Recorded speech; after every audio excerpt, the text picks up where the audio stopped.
పృష్ఠే ప్రదత్తస్య క్రియాపదస్య భవిష్యకాలికం రూపం లిఖిత్వా కథాం పఠంతు. ప్రదత్తస్య పృష్ఠే అంటే with in brackets, ఇది సప్తమి ప్రయోగం. ప్రదత్తస్య ఇచ్చిన క్రియాపదస్య క్రియాపదాల యొక్క భవిష్యకాలికము రూపం, భవిష్యత్కాల రూపాల్ని లిఖిత్వా రాసి కథాం పఠంతు, భవిష్యత్ కాలంలోకి మారుస్తూ వర్తమాన కాలాన్ని కథని చదవండి. కస్మింశ్చిత్ నగరే కశ్చన దరిద్రః బ్రాహ్మణః వసతి స్మ. ఒకానొక నగరంలో ఒక దరిద్రుడైన బ్రాహ్మణుడు ఉండేవాడు. వండర్ఫుల్. ఇప్పుడు ఇందులో ఇంపార్టెంట్ పాయింట్స్ ఏమిటంటే నేను చెప్పింది ఒకసారి మళ్ళీ చెప్తాను. ఇప్పుడు నగరే అంటే నగరము నందు అంటే ఇది సప్తమి ప్రయోగం. మనం ఏం చేస్తున్నాం, ఎప్పుడు కూడా ఏమనుకున్నాము, భాషలో ఇంకా అన్ని అదే విభక్తిలో ఉండాలి. ఏ నగరము నందు అనాలనుకోండి కిమ్, ఏ నగరము అనాలనుకోండి కిమ్, అంటే ఏ నగరమునందు నగరే. కిమ్కి కూడా మనం సప్తమి వాడాలి. కిమ్కి సప్తమి ప్రయోగం కస్మిన్. కస్మిన్ నగరే అన్నాం అనుకోండి, అంటే మీ జాగ్రత్తగా అబ్జర్వ్ చేయండి స్ట్రక్చర్ ఆఫ్ ది సెంటెన్స్. కస్మిన్ నగరే దరిద్ర బ్రాహ్మణ వసతి అంటే ఏ నగరమునందు దరిద్రుడైన బ్రాహ్మణుడు నివసిస్తాడు అని అర్థం. అది కస్మిన్ చిత్, ఈ చిత్ అనేటటువంటిది నిపాతలు అని అంటే అవ్యయాలు. ఇక్కడ చిత్ గాని ఇక్కడ చన గాని వీటి వల్ల ఏమిటంటే ఏ నగరమునందు అన్నది కాస్త ఏదో ఒక నగరమునందు అంటే ఒకానొక నగరమునందు మన జాతీయంలో. సో ఇలా అర్థం చేసుకోవాలి, ఇది పనికొస్తుంది అనమాట. అంచేత ఒకానొక నగరమునందు కశ్చన కహ, కహ దరిద్ర బ్రాహ్మణ. ఇప్పుడు కహ బ్రాహ్మణ అంటే ఎవరు బ్రాహ్మణుడు, ఏ బ్రాహ్మణుడు అని అర్థం అనమాట. ఇక్కడ చనా చేర్చారు. కొంచెం చిత్తన్న చనా అన్న ఇవన్నీ నిపాతలకు ఉండేటటువంటి ప్రత్యేకత ఏమిటంటే సందర్భాన్ని బట్టి దాన్ని అన్వయం చేసుకోవాలి. దాని ప్రత్యేకంగా ఇది అర్థమో అని అనడదు. ఒక్కొక్కసారి దానికి అర్థం కూడా ఉండదు, పుట్టినే చేరుతుంది అంతే, అది కూడా ఉంటుంది ఒక్కొక్కసారి. కానీ మనం సందర్భానుసారంగా దాన్ని అన్వయించుకొని చెప్పుకోవాలి. ఇక్కడ కహా చన అంటే ఏ దరిద్రుడు అనకుండా ఏదో ఒక దరిద్రుడు అంటే ఒకానొక. ఈ ఒకానొక అనే టైప్ రావాలంటే చిత్తు చన ఇలాంటివి వస్తాయి అన్నమాట శబ్దాన్ని బట్టి. ఎంచేత కశ్చన దరిద్ర బ్రాహ్మణ వసతి స్మ. స్మ అనేది వసతి అంటే ప్రజెంట్ టెన్స్ లో వసతి వసు ధాతువు నివసిస్తున్నాడు అని అర్థం. వసతి అని అంటే వసతి స్మ అంటే నివసించడివాడు అంటే పాస్ట్ టెన్స్. ఈ స్మ అనే ప్రయోగం, ఈ స్మ అనేది కూడా ఒక అవ్యయం. ఇది ఇంకా దీనికి వేరే లింగ భేదాలు భక్తి భేదాలు ఏముండవు, అదొక మాట. ఏ ప్రజెంట్ టెన్స్ వర్బ్కైనా స్మ అనేది తర్వాత చేరిస్తే దీని అర్థం పాస్ట్ టెన్స్ లోకి మారిపోతుంది. అంటే సింపుల్ గా చెప్పాలి అంటే వసతి స్మ అని ఈజ్ ఈక్వల్ టు అవసత్, ఉండెను అని అర్థం. అయితే మనం కథ చెప్పేటప్పుడు ఉండెను, ఒక దరిద్రుడైన బ్రాహ్మణుడు ఉండెను అనే కంటే ఉండేవాడు అనే ప్రయోగం వస్తుంది చూడండి, అటువంటిప్పుడు ఈ ప్రయోగం చేస్తాము అన్నమాట. అంచేత బ్రాహ్మణ వసతి స్మ. ఈ విషయాలన్నీ మీరు జాగ్రత్తగా గమనించి గుర్తులో పెట్టుకోండి. చిన్న చిన్న సెంటెన్సులు రాసే ప్రయత్నం చెయ్యండి. ఏమైనా ఏదో ఒకటి మీరే అనుకోండి, 2 సెంటెన్సులు రాసుకోండి. అటువంటిప్పుడు ఇటువంటి ప్రయోగం చేసుకోండి. సహ భిక్షాటనేన జీవనయాపనం కరోతి స్మ. ఇందులో మళ్ళీ సేమ్ కరోతి స్మ. చెప్పండి చెప్పండి. అతడు భిక్షాటనతో జీవితాన్ని గడిపెడువాడు. కరెక్ట్ గా చెప్పారు మీరు. ఇక్కడ చూడండి భిక్షాటనేన, మీరు కరెక్ట్ భిక్షాటనముతో అన్నారే అంటే తృతీయ ప్రయోగము, మీకు అర్థమైపోయింది. గుడ్. జీవనయాపనం కరోతి స్మ అంటే జీవనాన్ని గడుపుతూ ఉండేవాడు. ఈ స్మాకి అర్థం అదనమాట. కరోతి అంటే గడుపుతున్నాడు, చేస్తున్నాడు. స్మ అంటే చేసేడివాడు అని అర్థం అనమాట. తర్వాత కదాచిత్ సహ పిష్టేన పూర్ణం ఏకం ఘటం ప్రాప్తవాన్. ఒకానొకప్పుడు అతనికి ఒక గుండ్రటి కుండ లభించినది. కదాచిత్ కూడా కస్మించిత్, కశ్చన. కదాచిత్ అంటే కూడా అంతే. కథ అంటే ఏమిటి? కథ అంటే ఏంటి? ఎప్పుడు. కదా ప్రాప్తవాన్ అని అన్నాం అనుకోండి, ఎప్పుడు పొందాడు వాడు, ఎప్పుడు అది దొరికింది వాడికి అని అర్థం. ఎప్పుడు దొరికింది అంటే కదా ప్రాప్తవాన్, వాడికి ఎప్పుడు దొరికింది అని అర్థం. కదాచిత్ ప్రాప్తవాన్ అంటే ఒకానొకప్పుడు వాడికి దొరికింది, ఏదో ఒకప్పుడు వాడికి దొరికింది, ఒకనాడు. అలాంటి అర్థాలు వచ్చేందుకు ఈ చిత్ అనేది కలుపుతాము అన్నమాట. మీకు చక్కగా అర్థమవుతుందా ఈ చిత్తు చెన ఎందుకు వాడుతున్నామో మనం? అర్థమైంది అనుకుంటున్నాను. అర్థమవుతుంది. అర్థమైందండి? అర్థమవుతుంది. అర్థమవుతుంది. అందుకని చక్కగా అందుకని వాడాలి. కదాచిత్ సహా అతడు అంటే ఎవరు? ఈ దరిద్రుడైన బ్రాహ్మణుడికి పిష్టేన పూర్ణం, పిండితో నిండిన, పిష్టేన పిష్ట, పిష్టేన అంటే తృతీయ ప్రయోగం, పిండితో పూర్ణం నిండిన, ఏకం ఘటం ఒక కుండ, ప్రాప్తవాన్ పొందాడు వాడు. ఒక రోజున పిండితో నిండిన ఒక కుండని పొందాడు, ఒక కుండ దొరికింది వాడికి. అది చదవండి. సహ తం ఘటం నాగదంతే స్థాపితవాన్, అతడు ఆ కుండను ఒక ఉట్టి మీద ఉంచాడు. ఘటాన్ని అంటే ద్వితీయ ప్రయోగం. ఇది ఘటం అనే ద్వితీయ అయినప్పుడు ముందర కూడా మనం ఘట కదా, సహ ఘట అని అంటాం. ఈ సహ అనే దానికి కూడా మనం ఇక్కడ ద్వితీయ ప్రయోగం, సహాకి ద్వితీయ ప్రయోగం సమ్ అన్నమాట. ఇటువంటివి ఇంకా నేను అస్తమానం చెప్తే చాలా టైం వేస్ట్ అవుతుంది. మీరు అర్థం చేసుకోండి. మొత్తం ఎప్పుడు ఒకటే ప్రిన్సిపల్, అన్ని ఒక గ్రూప్ ఆఫ్ వర్డ్స్ ఒకే విభక్తిలో ఉండాలి, ఒక వచనంలో ఉండాలి, ఒక టెన్స్ లో ఉండాలి. వర్క్ అయితే అది గుర్తుపెట్టుకోవాలన్నమాట. తస్య అధః ఉపవిశ్య ఘటమేవ పశ్యతి స్మ, అతను ఆ ఘటమునే చూస్తూ ఇలా పడుకొని ఆ ఘటమును చూస్తూ ఉన్నాడు. తస్య అధః, తస్య అంటే దాని యొక్క అని అర్థం అన్నమాట. అంటే తస్య అధః దాని క్రింద, ఉపవిశ్య కూర్చుని, ఘటమేవ పశ్యతి స్మ ఆ ఘటాన్నే చూస్తూ ఉన్నాడు. ఏవా ఘటం ఏవా అంటే ఆ ఘటాన్నే, ఆ కుండనే, పశ్యతి స్మ చూస్తూ ఉన్నాడు. ఏకదా రాత్రౌ సహ చింతితవాన్ యది దేశే దుర్భిక్షః భవిష్యతి తర్హి ఏతస్య శతరూపకాణి మూల్యం భవిష్యతి. ఒకానొక రాత్రి అతను ఇలాగా ఆలోచిస్తున్నాడు, ఒకవేళ దేశంలో దుర్భిక్షము గాని వస్తే భవిష్యత్తులో అటువంటప్పుడు ఈ కుండ విలువ 100 రూపాయలు అవుతుంది. ఇప్పుడు రాత్రౌ అనేది రాత్రి అంటే రాత్రి అని, రాత్రౌ అంటే రాత్రి అనే దానికి ఇది సప్తమి ప్రయోగం. రాత్రి యందు ఒక రాత్రి అతను ఆలోచిస్తున్నాడు అని అంటాం, కానీ మీరు గుర్తు పెట్టుకోండి, ఒక రాత్రి కాదు, అది రాత్రి యందు సప్తమి ప్రయోగం, అది ఒక రాత్రి. ఓకే, తర్వాత చదవండి. ఇందులో ఈ యది తరిహి అనేది జంట మాటలు. అది ఎప్పుడు యదితో ప్రారంభం చేస్తే తరిహి అనేదంతా కంటిన్యూ చేస్తాము.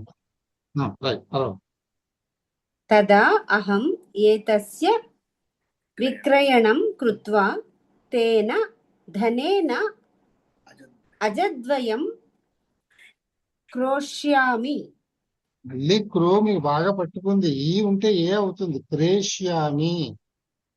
మీరు ఎప్పుడు కూడా చేంజెస్ ఉన్నప్పుడు ఈ ఉంటే ఏ అవుతుంది, ఊ ఉంటే ఓ అవుతుంది, అరుకారం ఉంటే అర్ర అవుతుంది, అవుతుంది అనమాట. క్రూ అంటే కర్ర, అలా అనమాట. అది గుర్తుపెట్టుకోండి. సో ఇక్కడ క్రేష్యామి. తదా అహం నేను ఆ కుండను అమ్మిన డబ్బుతో 2 మేకలను ముందు తదా అహం ఏతస్య విక్రయణము కృత్వా అంటే అప్పుడు నేను ఈ కుండని విక్రయణం కృత్వా, ఏతస్య అంటే ఈ కుండని విక్రయణం కృత్వా అమ్మి, తేన ధనేన ఆ ధనంతో, ద్వితీయ అజద్వయం క్రేష్యామి ఒక జంట మేకల్ని కొంటాను. కాలాంతరే తేన అజసమూహః ఏవ భవిష్యతి. కొంతకాలం తర్వాత అవి మొత్తము మేకల గుంపుగా అవుతాయి. అనంతరం అజసమూహస్య విక్రయణం కృత్వా महिषीः ఫుల్ స్టాప్ ताः కాదు, మహిషి महिषी మహిషి. ఇక్కడ महिषीः అంతవరకు అర్థం చెప్పండి. మేకల గుంపును విక్రయించినతో దానితో మహిషి అనేది ఏమిటి ఇక్కడ? ప్లూరల్ కనుక గేదెలని అంటే గేదెలను అనంతరం తరువాత అజసమూహస్య విక్రయణం కృత్వా మేకల మందని అమ్మడం ద్వారా గేదెలని ఆహ విక్రీయ అశ్వాంచ క్రేష్యామి. కరెక్ట్. వాటిని అమ్మడం ద్వారా గుర్రములను కొంటాను. తాన్ అపి విక్రీయ యథేష్టం ధనం సంపాదయిష్యామి. కరెక్ట్. దాని ద్వారా నేను ఈ విక్రయం ద్వారా తానపి అంటే తాన్ అపి వాటిని కూడా, అది వాటిని కూడా తాన్ అంటే విక్రయించి సహా అనే దానికి ప్లూరల్ లో ద్వితీయ అన్నమాట, ద్వితీయ విభక్తిలో. వాటిని కూడా విక్రియ అన్ని విక్రయించి యథేష్టం ధనం సంపాదయిష్యామి. యథేష్టం, యథా ఇష్టం, నా ఇష్టమైనట్లుగా, నా ఇష్టం వచ్చినట్లుగా అన్నమాట. యథా అంటే యాజ్ ఐ ప్లీజ్ అని అర్థం అన్నమాట. బృహత్ గృహం నిర్మాపయిష్యామి. బృహత్ గృహం నిర్మాపయిష్యామి, పెద్ద ఇంటిని కట్టిస్తాను. తదా కశ్చిత్ బ్రాహ్మణః ఆగత్య ఎక్కడుందండి ఇక్కడ? ఆగత్య రూపవతీం స్వకన్యాం మహం దాస్యతి. అనంతరం ఇక్కడ మహ్యం చదవండి, వదిలేస్తున్నారు మీరు. స్వకన్యాం మహ్యం దాస్యతి. ఇక్కడ ఫుల్ స్టాప్ ఉందిలేండి, దాస్యతి ఫుల్ స్టాప్. అంతవరకు చెప్పండి.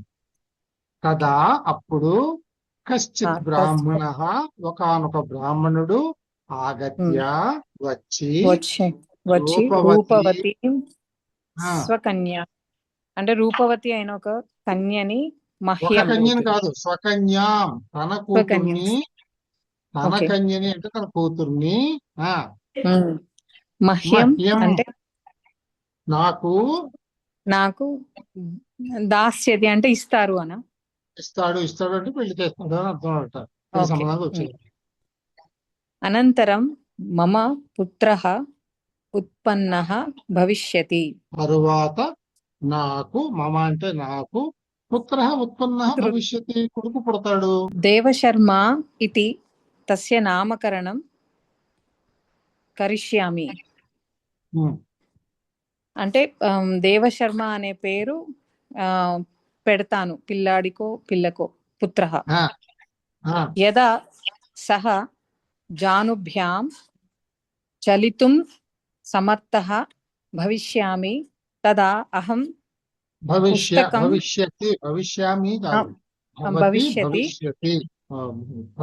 భవిష్యతి అక్కడ కామా ఉంటుంది, పంక్చుయేషన్ ఇక్కడ కామా ఉంటుంది. చెప్పండి, అంతవరకు చెప్పండి. అయినా కానీ బ్రేక్ చేసి. సార్ జానుభ్యాం అంటే కాళ్ళతో, మోకాళ్ళతో. జానుభ్యాం చలితం అంటే మోకాళ్ళతో, అంటే పాకడం ప్రారంభించడం అనమాట. జానువులు అంటే మోకాళ్ళు కదా. జానుభ్యాం చలితం, జానుభ్యాం అని ఎందుకన్నాడంటే ద్వివచన ప్రయోగం, రెండు మోకాళ్ళు ఉంటాయిగా, అందుకని జానుభ్యాం అనే వాడాలి. ఒక్క మోకాలు అనే ప్రయోగం చేయకూడదుగా. నడిస్తే రెండు కాళ్ళు అనే చేయాలి, లేకపోతే పాకితే రెండు మోకాళ్ళు అనాలి. అందుకని జానుభ్యాం అని అంటాం అనమాట. జానుభ్యాం భవిష్యతి అంటే మోకాళ్ళ మీద నక్కర్లేదు, జానుభ్యాం చలితం అంటే పాకడం అనేది అర్థం చెప్పేయచ్చు. సో యదా అంటే ఈ ప్రయోగం చెప్పిన, ఎప్పుడైతే అతడు అంటే పుట్టినవాడు జానుభ్యాం చలితం సమర్థ భవిష్యతి పాకడం మొదలు పెడతాడో, పాకడం నేర్చుకుంటాడో, తదా అప్పుడు. ఇందాక చెప్పాను యదా తదా, ఇందాక యది తర్హి అని చెప్పాను కదా. అలాగే యదా ఉంటే తదా అని ఫాలో అవుతాయి. యదా తదా, ఇవి జంట మాటలు అనమాట. యదా ఎప్పుడైతే వాడు పాకడం నేర్చుకున్నాడో తదా అప్పుడు తదా దేవశర్మ మమ సమీపం దేవశర్మ మమ సమీపం ఆగమిష్యతి. ఆ, అప్పుడు అప్పుడు నా ఆ నా దగ్గరికి వస్తాడు. తదా బాలం గృహ్ణాతు ఇతి స్వ స్వపత్ స్వపత్ని ఆజ్ఞాపయామి. తదా బాలం ఆజ్ఞాప గృహ్ణాతు దీన్ని ఇతి ఫ్యూచర్ చేయండి. ఇది ఫ్యూచర్ చేయండి. ఆజ్ఞాపయిష్యామి.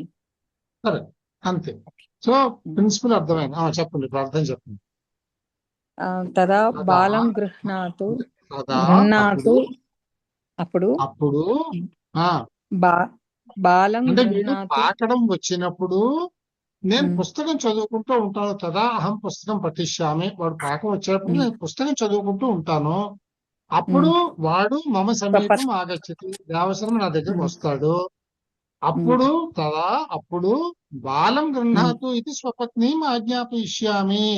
అప్పుడు ఓకే. నేను స్వపత్ని మా ఆవిడ్ని ఆజ్ఞాపిస్తాను. ఆర్డర్. ఆజ్ఞాపిస్తాను ఏమని? బాలం గృహ్ణాతు వాడిని పెట్టుకోవే. పిల్లడి దగ్గరకు వస్తున్నాడు, పట్టుకొని చెప్పడం.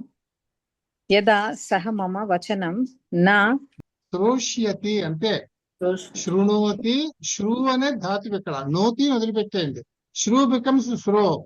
ఇష్యతి శ్రోష్యతి అనమాట. తదా యదా సహ మమ వచనం నా మాట వినట్లేదు. యదా సామమ వచనం నా శ్రోష్యతి అంటే ఎప్పుడైతే, యదా చెప్పాను కదా, ఎప్పుడైతే సా ఆమె అంటే నా పిల్లం మమ వచనం నా శ్రోష్యతి నా మాట ఎప్పుడైతే వినలేదో ఆవిడ పట్టించుకోదు. వీడు చెప్పినా ఆవిడ పట్టించుకోదు. వీడి మీద ఎక్కువ ఉంటుంది. అది వినలేదు కదా. అప్పుడు అహం తదా అహం కోపేన కోపేన ఆ నేను తదా కోపంతో అహం కోపేన కోపంతో పాదప్రహారం కరిష్యామి. అప్పుడు నేను కోపం ప్రదర్శిస్తాను. కోపంతో పాద ప్రహారం ఒక తన్ను తంతాను. పాద ప్రహారం అంటే పాదంతో, ప్రహారం అంటే కొట్టడం. పాదంతో కొట్టడం కిక్ అంటే ఒక తన్ను తనడం. ఇది చింతామగ్నః పాదప్రహారం కృతవాన్ ఏవ. ఇది చింతామగ్న. మగ్నం అంటే నిమగ్నం అవడం అంటే అందులో మునిగిపోవడం. అంటే ఇది చింతామగ్న.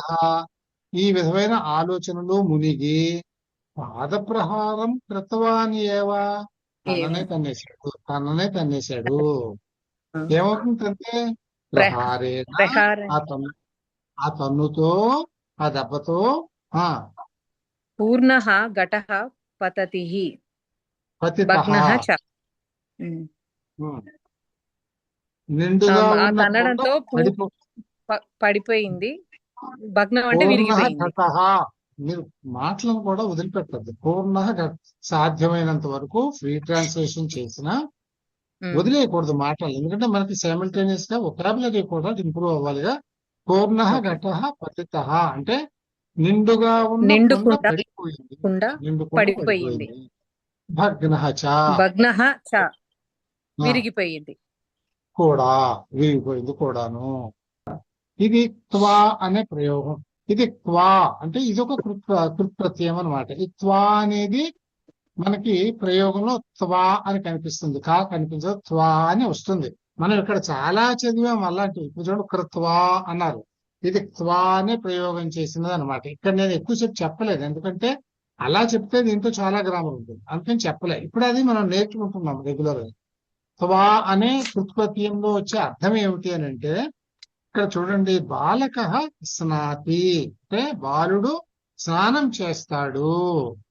తర్వాత బాలక అర్చతి బాలుడు ప్రార్థన చేస్తాడు. ఈ రెండు కలపాలనుకోండి అంటే బాలుడు స్నానం చేసి ప్రార్థన చేస్తాడు. అంటే having taken bath or having bathed he prays అని అర్థం అనమాట. ఈ కలపడం అనమాట రెండు సెంటెన్స్ ని. అంచేత ఆ హ్యావింగ్ డన్ అనే దానికి ఇందాక కృత్వా అనే, ఇప్పుడు కరోతి అని ఉందనుకోండి. కరోతి అంటే చేయుడు అని అర్థం. దాని ధాతువు ఏమిటి? కురు. ఎప్పుడు కూడా ప్రత్యయాలు మనం ధాతువు కలుపుతాము అని చెప్పాను, ప్రత్యయాలు. అంటే కృకి ఈ ప్రత్యయం కలిపారనుకోండి, ఇది త్వా అనేది కలపాలి. ప్రత్యయం త్వా అని మనం కలపాల్సింది త్వా అనేది మాత్రమే కనిపిస్తుంది. అంటే కృ కరోతికి కృ త్వా, కరోతి అంటే చేసెను, కృత్వా అంటే చేసి అని అర్థం అనమాట. అంటే ఇక్కడ స్నానం చేసి అంటే ఇక్కడ స్నాతిలో స్నా అనే ధాతువు, స్నాత్వా అంటే స్నానం చేసి, అర్చతి ప్రార్థన చేస్తాడు. అలాగే ఇక్కడ కూడా బాలక విద్యాలయం గచ్చతి, బాలక పఠతి, బాలుడు విద్యాలయమునకు వెళ్తాడు, బాలక పఠతి బాలుడు చదువుతాడు. ఈ రెండు కలిపితే ఏమని వస్తుంది? బాలుడు విద్యాలయానికి వెళ్ళి చదువుతాడు. వెళ్ళి అని అంటే గచ్చతికి త్వా అనే ప్రయోగం చేయాలి, త్వా అనే ప్రత్యయం కలపాలి. గచ్చతికి ధాతు ఏమిటి? గమ్ము, అంతే కదా. సో గమ్ముకి త్వా కలపాలి, గత్వా అవుతుంది అనమాట. బాలక విద్యాలయం గత్వా పఠతి, బాలుడు విద్యాలయానికి. ఇక్కడ మీకు తెలుగుని ఎక్కువగా ప్రత్యయాలుగా పూర్వకంగా చూడకూడదు. అంటే తెలుగులో మనం విద్యాలయానికి అంటే అది షష్ఠిలాగా కనిపిస్తుంది, కానీ అది సంస్కృతంలో ద్వితీయ ప్రయోగమే చేస్తాం. తెలుగులో తెలుగులాగే మాట్లాడుకుందాం, సంస్కృతంలాగే మాట్లాడాలి. అందుకని అన్ని తెలుగులో అర్థం చేసుకోకూడదు, తెలుగు భావాన్ని అక్కడ ఉన్నది ఉన్నట్టు అర్థం చేసుకోవాలి. బాలక విద్యాలయం గత్వా పఠతి, బాలుడు విద్యాలయానికి వెళ్ళి చదువుతాడు. అలాగే బాలక క్రీడతి, బాలక ఖాదతి, బాలుడు ఆడుతాడు, బాలుడు తింటాడు. అంటే ఆడుకుని వచ్చి తింటాడు, ఆడుకుని తింటాడు. బాలక క్రీడ్ అనేది దీనికి ధాతువు, దానికి త్వా కలపాలి.